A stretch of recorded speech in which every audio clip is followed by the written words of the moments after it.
Final Destination movies are all about a group of people being killed by freak accidents. In this newest chapter of the successful franchise, the film promises to take us back to the very beginning of Death's twisted game. The story centers around a college girl named Stefanie, who has been having frequent nightmares about violent deaths. In these dreams, she keeps hearing the name Iris, which happens to be similar to her grandmother's name. Determined to find out what's going on, she sets out to track down the only person who might be able to break the cycle and save her family from the inevitable fate that awaits them. Stefanie keeps having the same nightmare about two couples on a date at a Skyview restaurant, a skyscraper location back in 1968, which ends in disaster.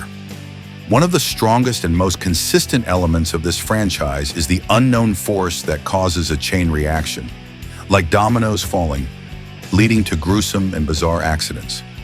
These sequences still manage to deliver anxiety and thrills after all these years. The film continues this trend, slowly building tension before delivering bloody and gory deaths. I also made a review video of this franchise earlier, where I shared what I love and what I don't enjoy about it. To summarize briefly, the main strength of the series lies in its unpredictable accidents and the eerie force behind them. The way the characters die, often in shocking, horrific ways, are still giving us chills. However, I also mentioned that the focus on these freak accidents has led to weak character development. After 5 films, this formula has become repetitive, and it feels like the next entry needs to dive deeper into what's really going on. Also, the mystery of William Bloodworth, played by the late Tony Todd. Stefanie's recurring nightmares about the Skyview restaurant somehow connect to her grandmother, who was cut off from the family because she constantly warned them about all the possible ways they could die. From the trailer, it's clear this film will explore the origins of these freak accidents. We'll also get more insight into the character of William Bloodworth. Stefanie's nightmares, her long-lost grandmother, the accidents, and the mystery of Bloodworth all come together here, and I truly appreciate stories that expand the lore like this. Stefanie decides to find her grandmother, Iris, who now lives away from society. Iris might have even found a way to cheat death, and she may be the only one who understands what's happening. This is where some long-awaited answers start to unfold. Iris has been researching these accidents and has written a book, and later give it to Stefanie.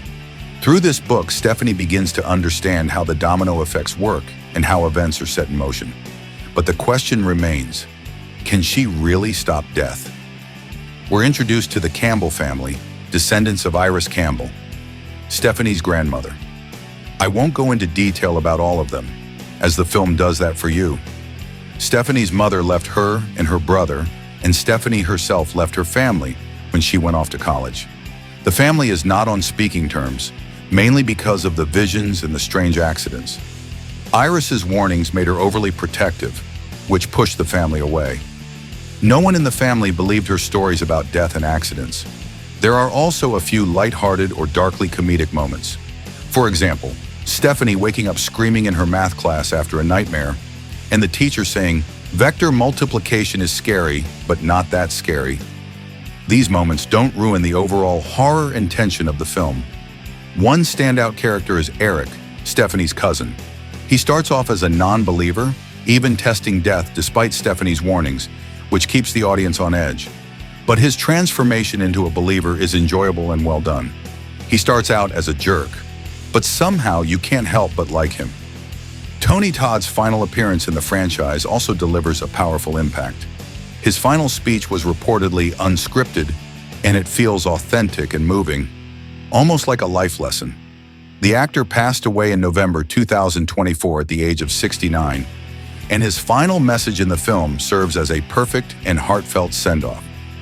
This film offers more than just freak accidents and bloody deaths. I always appreciate it when a franchise expands its lore. The family drama adds depth, and the self-aware protagonist adds a fresh touch. When all these elements blend together effectively, it brings something new to the table.